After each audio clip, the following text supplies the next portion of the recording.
Deməli, hələ Rusiya çarı imperator 3-cü Aleksandr tərəfindən başladılmış Britaniya ilə danışıqlar, hansı ki Rusiyanın Orta Asiyadakı torpaqlarını ilhaq etdiyi əraziləri İngiltərənin, Britaniyanın Hindistanda ilhaq etdiyi ərazilərlə birbaşa sərhəd olmasın deyə, yəni gələcək toqquşmaların qarşısını alsınlar deyə Əfqanistan torpaqları heç kim nəzarətin olmayan bir ərazi kimi qaldı və bu əslində 1893-dən danışıqlar başladı əslində və heç bir tərəf Əfqanistanı belə rahat, boş ərazi kimi tanımaq, qəbul etmək istəmirdi. Nə Rusiya, nə İngiltərə bunu yalnız kağızda etmək istəyirdilər. Yəni, əlbəttə, hər iki tərəf bu ərazilərə sahib olmaq təşəbbüsü göstərirdi. Bu niyyətdən bunları uzaqlaşdıran Avropada Almaniyanın, yəni Birinci Dünya Müharibəsi ərəfəsində sürətlənən silahlanması idi və bu danışıqlar 1906-1907-ci illərdə Antantanın yaranması ilə qəti şəkildə bitdi və sərhədlər də razılaşdırıldı ki, bəli, qoy Əfqanistan belə ortada bir boş, müstəqil ərazi kimi qalsın.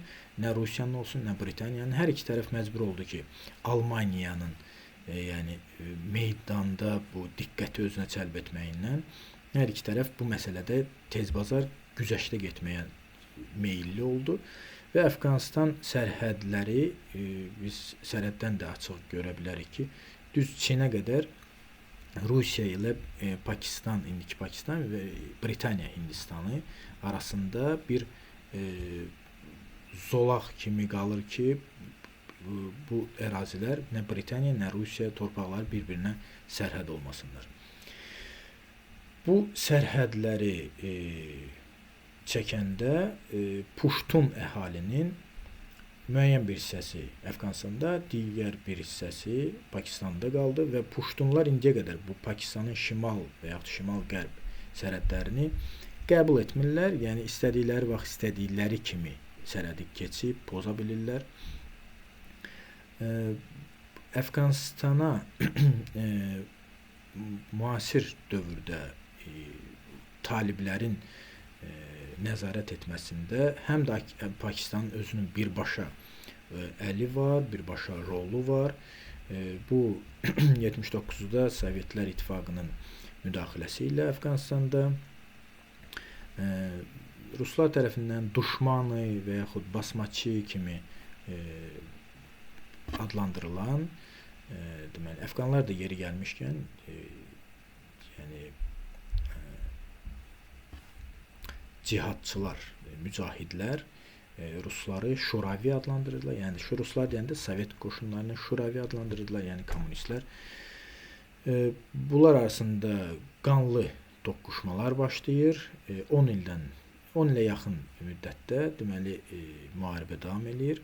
Təxminən 1,5 milyon Əfqan öz həyatını itirir.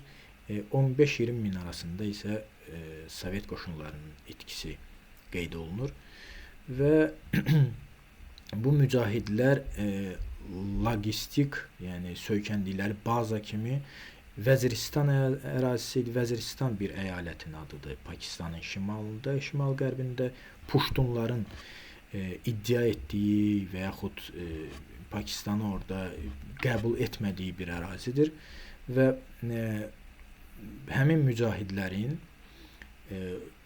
uşaqlarımı, yetim qalan balalarımı, döyüşlərdə həlak olmuş insanların uşaqları ki, köçüb sərhədin bu tərəfində Pakistanda məskunlaşmışdılar.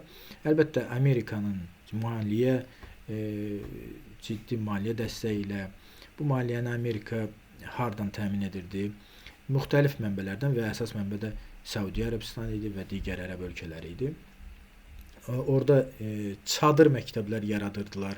Bu çadır məktəblərdə mollaxanalar var idi, molla məktəblərini bitirmiş uşaqlar və sonralar tarix səhnəsinə Taliban kimi çıxdı. yəni mücahidlərin balaları oldu Taliban, yəni taliblər. Və yəni tələbələr. Tələbə doğrudan da bunlar Molla Xanın tələbələri idilər, taliblər. Və Taliban öz mücahid atalarının mirasını, döyüş mirasını deməli öhdəlik götürür və başlayır mübarizəni özü davam etdirməyə. Yəni hamıya qarşı mübarizə aparır. Əfqanistanda nəzarəti ələ keçirmək üçün. İndi burada kim maraqlı ola bilər və böyük ehtimal ki, Birləşmiş Ştatların oradan qoşunlarını çıxartdıqdan sonra da Birləşmiş Ştatlara işləyən müxtəlif qüvvələr, müxtəlif nöqtələr var. Bu nöqtələr niyə maraqlı olsun Pakistanla toqquşmada?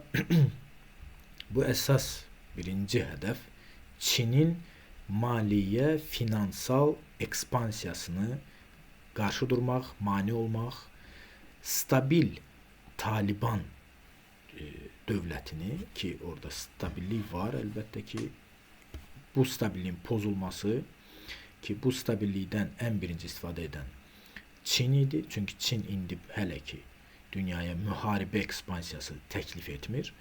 Hələ ki, maliyyə, sürətli maliyyə hücumları, maliyyə işğalları gedir.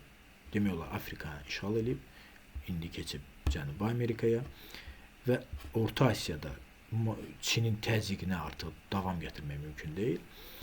Maliyyə təzyiqinə və hər yeri işğal edir maliyyə baxımından və Əfqanistan çox ciddi müttəfiqlik və yaxud əməkdaşlıq edir, çox yaxın əməkdaşlıq edir, maliyyə əməkdaşlığı var, yəni Çinlə onun arasında.